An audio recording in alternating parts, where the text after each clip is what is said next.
Halo, selamat pagi Sobat Kemhan, bagaimana kabar Anda? Senang sekali saya Suara Madinah hadir menjumpai Anda selama 30 menit ke depan dalam program Podcast Defense Advocate Kementerian Pertahanan Republik Indonesia. Selama 30 menit nanti kita akan membahas terkait dengan tema dan juga topik yang menarik tentunya, dan juga kita akan menghadirkan narasumber-narasumber yang berkompeten di bidangnya. Seperti hari ini senang sekali saya sudah bertemu dengan Brigjen TNI Jubei Levianto selaku Direktur Bela Negara Direktorat Jenderal Potensi Pertahanan Kementerian Pertahanan Republik Indonesia. Selamat pagi Pak Jubei. Selamat pagi Mbak Dina. Bagaimana kabarnya Pak? Sehat, salam bela negara. Salam bela negara. Oke. Tentu sesuai dengan topik kita, sudah diawali dengan salam bela negara, kita membahas tentang bela negara. Kenapa sih kita harus membela negara? Nanti akan dibahas lebih rinci dan apa sebenarnya dasar-dasar dari bela negara tersebut. Tapi Pak, ini tentu sebagai informasi kepada Sobat Kemhan, tidak semua masyarakat gitu mengetahui apa sih sebenarnya yang dihadirkan di Kemhan. Nah, salah satunya adalah program, kita bisa sebut seperti itu, program bela negara ini. Namun salah satu program unggulan Kemhan, program bela negara, dan Kemhan selama ini juga sudah melaksanakan bela negara sampai ke daerah-daerah.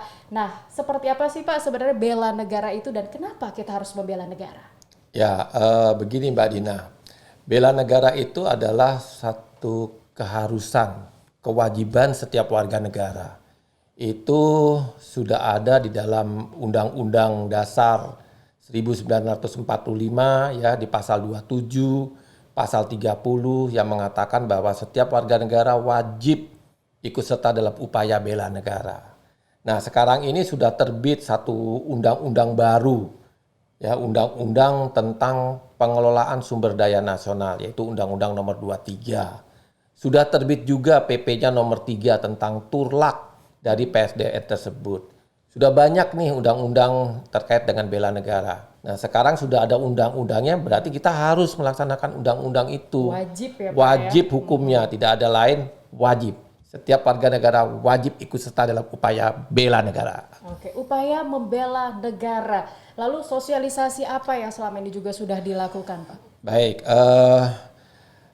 di tahun 2020 sebelum masa pandemi ya, kita Direktorat Bela Negara ini aktif melaksanakan sosialisasi, diseminasi ya terkait dengan bela negara. Kita datang itu ke mana, ke daerah-daerah ya, karena bela negara ini kan ada pembagiannya, ada lingkup pendidikan ya, bagaimana lingkup pendidikan itu berarti bela negara yang diberikan kepada anak-anak dari tingkat PAUD sampai dengan perguruan tinggi. Ada bela negara lingkup masyarakat, berarti itu bagaimana organisasi-organisasi masyarakat yang akan kita beri pelajaran tentang bela negara. Ada lingkup pekerjaan, seluruh pekerja baik itu swasta maupun negeri ya diberi pembelajaran terkait dengan bela negara.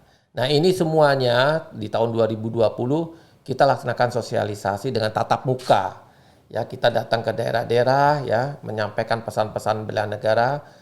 Tujuannya hanya satu, bagaimana pesan bela negara tersebut dapat dipahami oleh seluruh masyarakat Indonesia. Itu pesannya, sehingga kita mutar ke daerah-daerah. Tetapi, nah ini ada tetapinya nih. Sekarang ada pandemi nih, pandemi COVID-19 ya kan. Tentunya pandemi ini merubah cara konvensional kita ya, yang tadinya bertatap muka, sekarang kita harus secara online ya, dari daring, webinar dan lain sebagainya.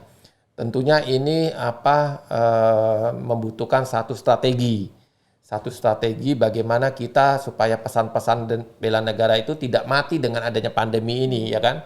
Kita Direktorat Bela Negara banyak sekarang ini tahun 2021 ini membangun sarana-sarana komunikasi melalui internet ya. Ada ngopi daring itu bukan kita minum kopi tapi kita ngobrol pintar bela negara.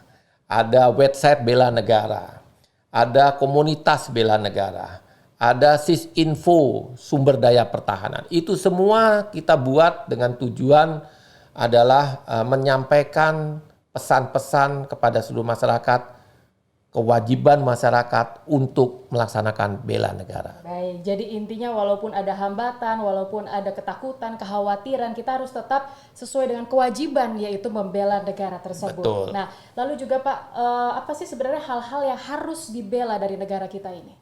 Begini, Mbak Dina, saya ibaratkan bela negara itu seperti makhluk hidup. Makhluk hidup itu berkembang, ya kan? Dia pada awalnya tidak ada, berkembang, dewasa, tua, mati. Kan gitu kan makhluk hidup. Nah, bela negara juga begitu. Kalau kita tidak berikan, ya, kita tidak sampaikan, akhirnya apa? Mati juga. Undang-undang sudah mengatakan, tadi di depan sudah saya katakan. Jadi siapapun dia, sebagai profesi pun, apapun profesinya, dia wajib untuk bela negara. Dan yang paling penting juga Pak, pendidikan bela negara itu harus dimulai dari masih kecil gitu ya Pak ya. Ada kurikulum tersendiri juga yang harusnya juga dihadirkan gitu. Nah, sekarang ini dengan Undang-Undang 23 di mana tadi saya bicara tentang lingkup pendidikan ya, lingkup pendidikan Direktorat Bela Negara ini sudah berkoordinasi dengan Kementerian Pendidikan dan Kebudayaan bahwa pendidikan bela negara menjadi sistem pendidikan nasional, gitu. Jadi siswa dari tingkat SD ataupun PAUD ya sampai dengan perguruan tinggi itu sekarang hukumnya wajib untuk melaksanakan pendidikan bela negara.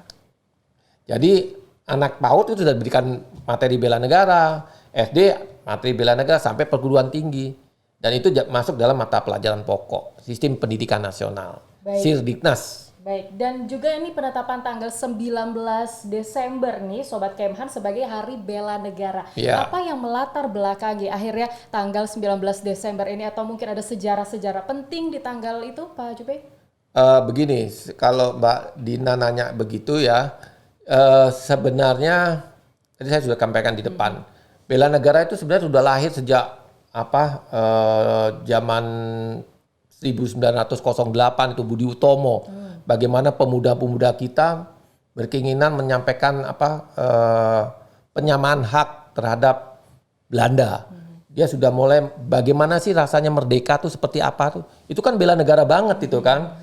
Nah, kalau tadi tanggal 19 Desember itu ada agresi militer Belanda kedua pada saat itu. Di mana pada saat itu pemerintahan Republik Indonesia itu ada di Yogyakarta. Ya, di mana pada saat itu juga Presiden Soekarno dengan Bung Hatta itu ditangkap nih sama Belanda nih, ya kan, ditangkap, diasingkan, dibuang di luar Pulau Jawa, ya kan. Kejadiannya di 19 Desember 1948, ya 19 Desember 1948. Nah, di situ ada salah satu tokoh pemuda namanya Sarifuddin Prawira Negara, ya, di mana Sarifuddin Prawira Negara, ya, dia hijrah ke Sumatera Barat di suatu desa kecil, kota 50 kota, namanya desa itu 50 kota itu. Nah, dia mengumandangkan bahwa dengan direbutnya Yogyakarta bukan berarti Indonesia tidak ada. Nah, Indonesia masih ada. Dia pakai siaran RRI itu, dia menyampaikan bahwa pemerintahan darurat Indonesia masih ada, yang dikenal dengan PDRI, Pemerintahan Darurat Republik Indonesia. Itu tuh sejarahnya, tanggal 19 Desember 1948. Nah, dimulai dari situ ternyata sampai sekarang dan Ya. sampai kita nanti mati, bisa sebut seperti itu Iya, ya. terus ditetapkan sama Pak SBY pada tanggal 18 Desember tahun 2006 sebagai Hari Bela Negara. Sebenarnya awal-awalnya sudah ada itu. Baik, biasanya mungkin ada, kalau saya juga ingin tahu nih Pak, tentu kan ada kegiatan-kegiatan penting nih yang dilakukan dari penetapan tanggal 19 Desember itu. Biasanya mungkin ada kegiatan apa sih Pak kalau kita untuk membela negara itu? Banyak Mbak, kegiatan-kegiatan Hari Bela Negara itu yang sering dilaksanakan oleh Kementerian Pertahanan ya. Ya secara protokoler mungkin upacara hari besar Bela Negara. Mungkin ada kegiatan-kegiatan seperti parade cinta tanah air. Nah, ini kita kolaborasikan jadi satu sehingga menjadi satu kegiatan yang ya nanti kita akan rencanakan bisa menjadi satu kegiatan fundamental lah ya yang terkait dengan Hari Bela Negara itu.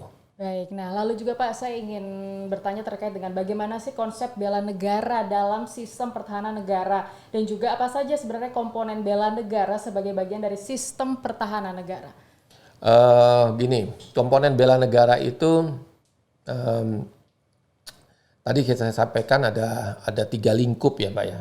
Ya lingkup pendidikan, ya ada lingkup pemukiman atau lingkup masyarakat, ada lingkup pekerjaan. Itu komponen-komponen bela negara yang kita lagi susun, kita buat itu ya untuk dapat melaksanakan kegiatan daripada bela negara itu sendiri. Nah, bagaimana sebenarnya komponen-komponen tersebut bisa bergerak dengan program-program yang ada gitu ya, supaya undang-undangnya ya selaras dengan program-program yang akan kita lakukan. Gitu. Oke, nah memang tentu dari 3 hal itu terus di apa ya, katakanlah seperti terus dijalani gitu ya Pak ya, sampai nanti. Nah lalu Pak, sebenarnya kan saya juga pernah tahu gitu ya, ada bela negara dan juga ada komponen cadangan gitu. Itu 2 hal yang sebenarnya berbeda atau sama? Apa sih Pak yang menjadi perbedaan dari 2 hal itu? Begini, komponen cadangan dan bela negara. Komponen cadangan merupakan bagian daripada bela negara. Kalau kita lihat dalam Undang-Undang Nomor 3 Tahun 2002 di Pasal 9 ya di ayat 2 dan Undang-Undang Nomor 23 di Pasal 6 ayat 2 itu mengatakan keikutsertaan warga negara dalam upaya bela negara. Ada 4 cara. Yang pertama adalah pendidikan kewarganegaraan. Pendidikan kewarganegaraan itu melalui 3 lingkup tadi Mbak Dina yang saya sampaikan. Ya, lingkup pendidikan, lingkup masyarakat, dan lingkup pemukiman. Ya, kalau lingkup pendidikan melalui sistem pendidikan nasional, kalau lingkup masyarakat melalui pembelajaran kepada organisasi-organisasi kemasyarakatan seperti tokoh agama, tokoh masyarakat, dan lain sebagainya. Demikian juga dengan lingkup pekerjaan. Nah, itu ada 5 nilai dasar yang diberikan di dalam pendidikan kewarganegaraan. Yang kalau setelah kita yang lazim lah disebut di Kementerian Pertahanan itu nilai 5 dasar bela negara. Yang pertama adalah cinta tanah air, sadar berbangsa bernegara. Yang ketiga adalah setia kepada Pancasila sebagai ideologi negara. Yang keempat adalah rela berkorban. Yang kelima adalah memiliki kemampuan awal bela negara. Lalu yang kedua adalah melaksanakan latihan dasar militer melalui komponen cadangan. Jadi kalau yang lulus seleksi dia menjadi komponen cadangan. Dan notabene-nya komponen cadangan itu adalah untuk dapat memperkuat komponen utama. Dalam hal ini kan TNI komponen utamanya kan. Itu juga ada tuh di Undang-Undang Nomor 3 Pasal 7 untuk menghadapi ancaman militer itu kan menempatkan komponen utama ya sebagai unsur utama yaitu TNI, lalu untuk dibantu oleh komponen cadangan dan komponen pendukung. Jadi kalau begitu, kalau yang lulus menjadi komponen cadangan, tentunya kalau untuk membantu TNI dia kan harus latihan dasar militer, nggak mungkin kan dia tidak latihan dasar militer karena langsung datang gitu. Jadi udah linier lah. Jadi untuk memperkuat TNI, harus seperti itulah. Yang ketiga adalah melalui militer wajib seperti saya lah nih, sukarela dan wajib sebagai prajurit TNI. Dan yang keempat adalah pengabdian sesuai dengan profesi. Baik, berarti intinya adalah komponen utama, komponen cadangan, dan komponen pendukung itu semua termasuk dalam bela negara seperti itu. Baik, nih kayaknya Sobat Kemhan udah semakin mengerti. Ternyata memang bela negara ini adalah hal-hal yang harus dijunjung tinggi di suatu kewajiban gitu.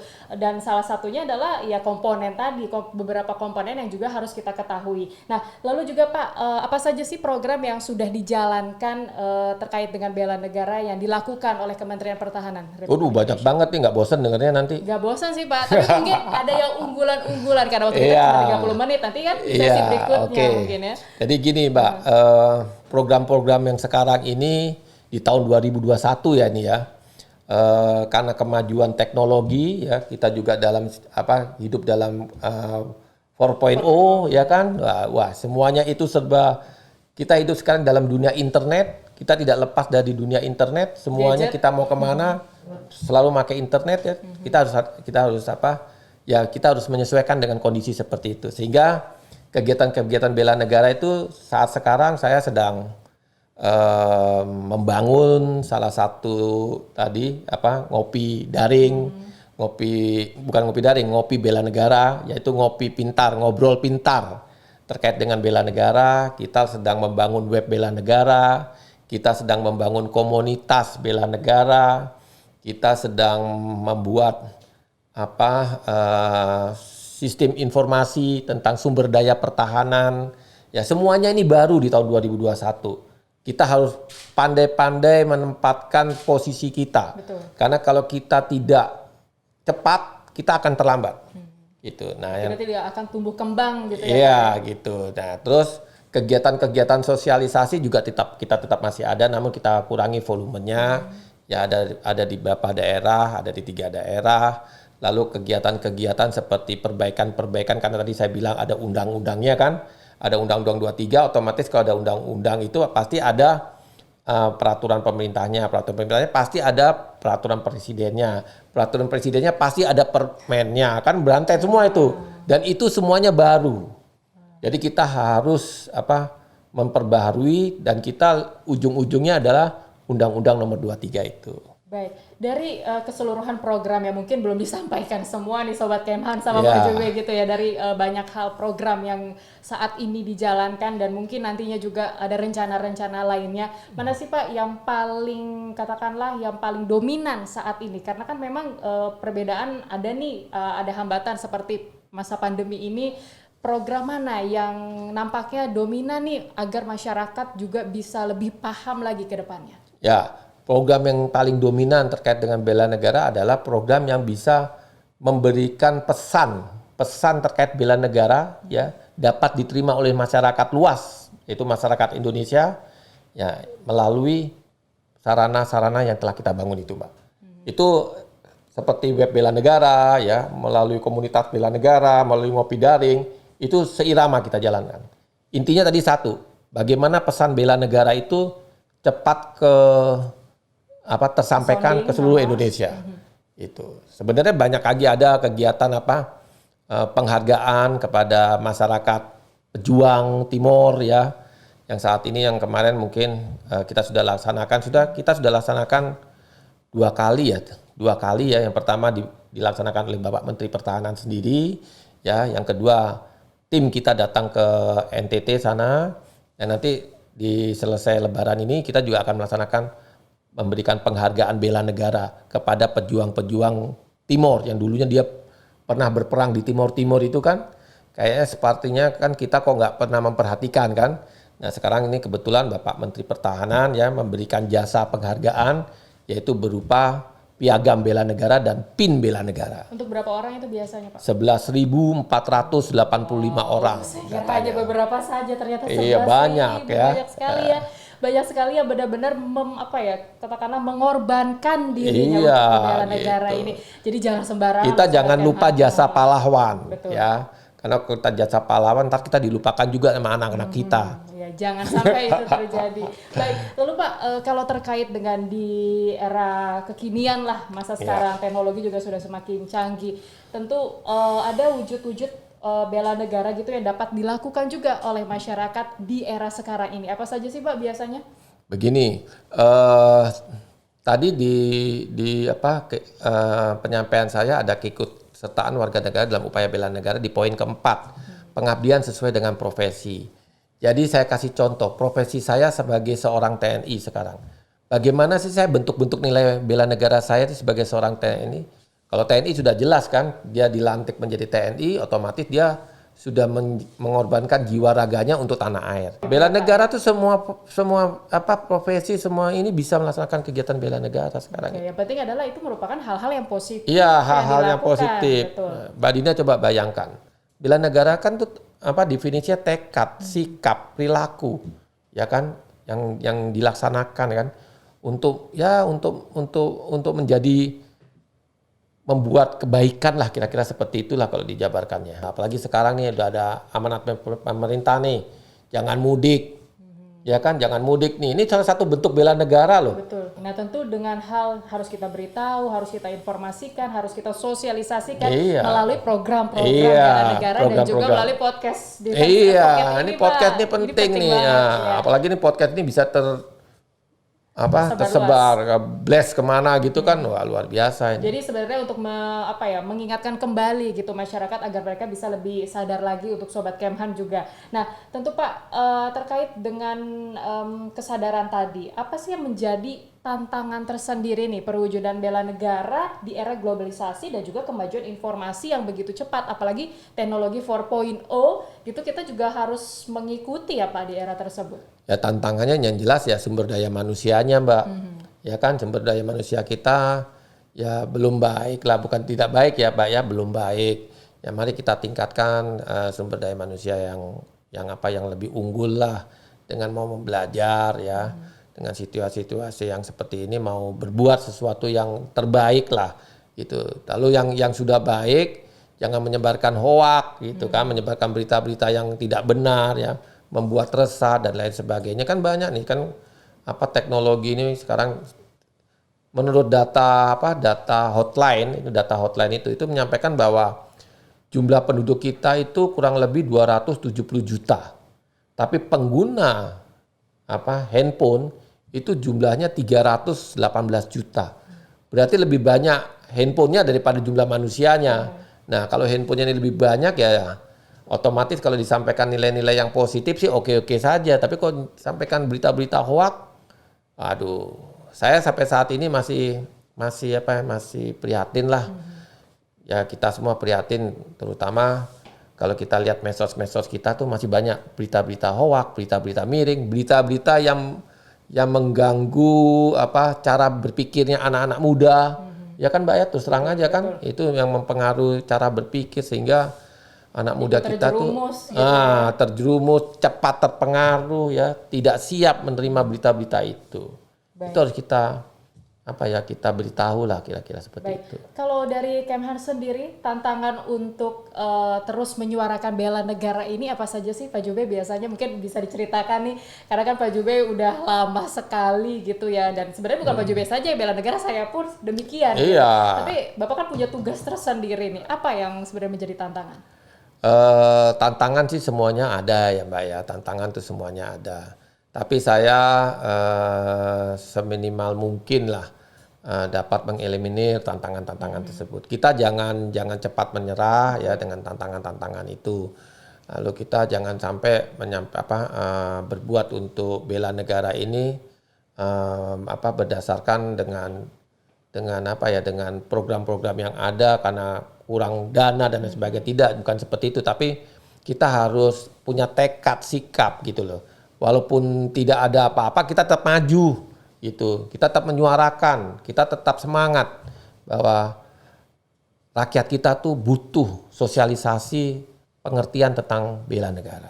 Baik Pak, saya juga ingin tahu kalau sosialisasi yang dilakukan ke daerah-daerah itu sudah cukup, maksudnya kan pasti ada hambatan-hambatan Pak, seperti contohnya di daerah-daerah terpencil yang akses katakanlah online-nya kurang. Nah itu bagaimana sih Pak? Tatap muka. Okay. Kita tatap muka Mbak. Maka saya bilang jangan menyerah. Kalau di sana tidak ada sarana internet dan lain sebagainya, ya kita masuk ke dalam, ya kita bicara, ngobrol kita sama dia terkait dengan bela negara.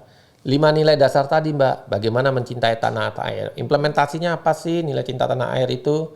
Bagaimana seorang masyarakat mencintai tanah air dalam bentuk apa sih? Kan banyak ya cinta tanah air dalam bentuk apa. Lalu yang kedua, bagaimana dengan rela berkorban? Implementasinya apa sih rela berkorban? Membantu sesamanya, itu kan rela berkorban. Gotong royong. Nah, iya kan. Terus yang ketiga, sadar berbangsa bernegara itu apa sih implementasinya? Ya kan, kita harus sadar bahwa kita ini terdiri dari suku bangsa kita banyak, ya kan. Lalu kita terdiri dari beberapa agama, kita juga ada 6 agama di Indonesia. Nah, kayak gitu. Lalu rela berkorban sudah memiliki kemampuan awal bela negara. Contohnya paling sangat sederhana, seorang anak punya prestasinya di bidang olahraga. Bagaimana dia bisa mencapai prestasi itu tentunya kan akan mengumandangkan lagu Indonesia Raya di luar Indonesia. Contohnya juara karate internasional, kan dia nyanyikan lagu Indonesia di sana. Bangga nggak sebagai bangsa ini? Bangga dong. Itu, Mbak Jadi Dina. memang dari lima hal tersebut itu dapat dilakukan tanpa kita sadari. Sebenarnya kita juga harus mencintai diri kita sendiri, bahkan kita harus mencintai negara, dan juga banyak sekali hal-hal yang harus kita ajarkan juga kepada anak cucu kita nanti. Seperti itu. Pak Jubir, apa sih yang menjadi rencana dari Bela Negara ini? Mungkin rencana jangka pendek dan jangka panjang untuk kedepannya setelah ini, Pak? Jangka panjangnya mencapai Indonesia Emas. Tahun 2045 gitu. Bagaimana kalau udah namanya Indonesia Emas, berarti setiap warga negara paham benar tentang bela negara. Itu sudah menjadi katakanlah sudah menjadi melekat gitu ya Pak ya. Iya. Nanti sampai seterusnya nanti. Nah, lalu Pak, apa yang menjadi harapan Pak Jube dan juga stakeholder terkait gitu untuk bisa terus memperjuangkan, menyampaikan dan mensosialisasikan bela negara ini kepada masyarakat, mulai dari yang kecil, remaja, dewasa, dan kakek nenek nanti? Ya, Kementerian Pertahanan dalam hal ini sebagai leading sektor bela negara, ya kita sudah instan berkoordinasi dengan seluruh kementerian, ya terkait dengan bela negara. Dan itu sudah kita masukkan dalam peraturan presiden yang sebentar lagi akan terbit, dan kita berharap semua kementerian ya bekerja sama dengan Kementerian Pertahanan untuk dapat menyampaikan materi-materi bela negara kepada seluruh masyarakat Indonesia. Amin, bisa terrealisasikan ya Pak. Itu bukan hanya dari harapan Pak Jube saja, tapi juga harapan kita semua, karena harus ada kerjasama, tidak hanya dari kementerian terkait saja, khususnya Kementerian Pertahanan, tapi juga masyarakat dan seluruhnya. Salam bela negara. Salam bela negara. Oke, waktu kita sudah habis. Terima kasih Brigjen TNI Jubei Levianto selaku Direktur Bela Negara Direktorat Jenderal Potensi Pertahanan Kementerian Pertahanan Republik Indonesia. Saya Suara Madina undur diri. Terima kasih atas kebersamaan Anda. Demikianlah Defense Advocate. Sampai jumpa.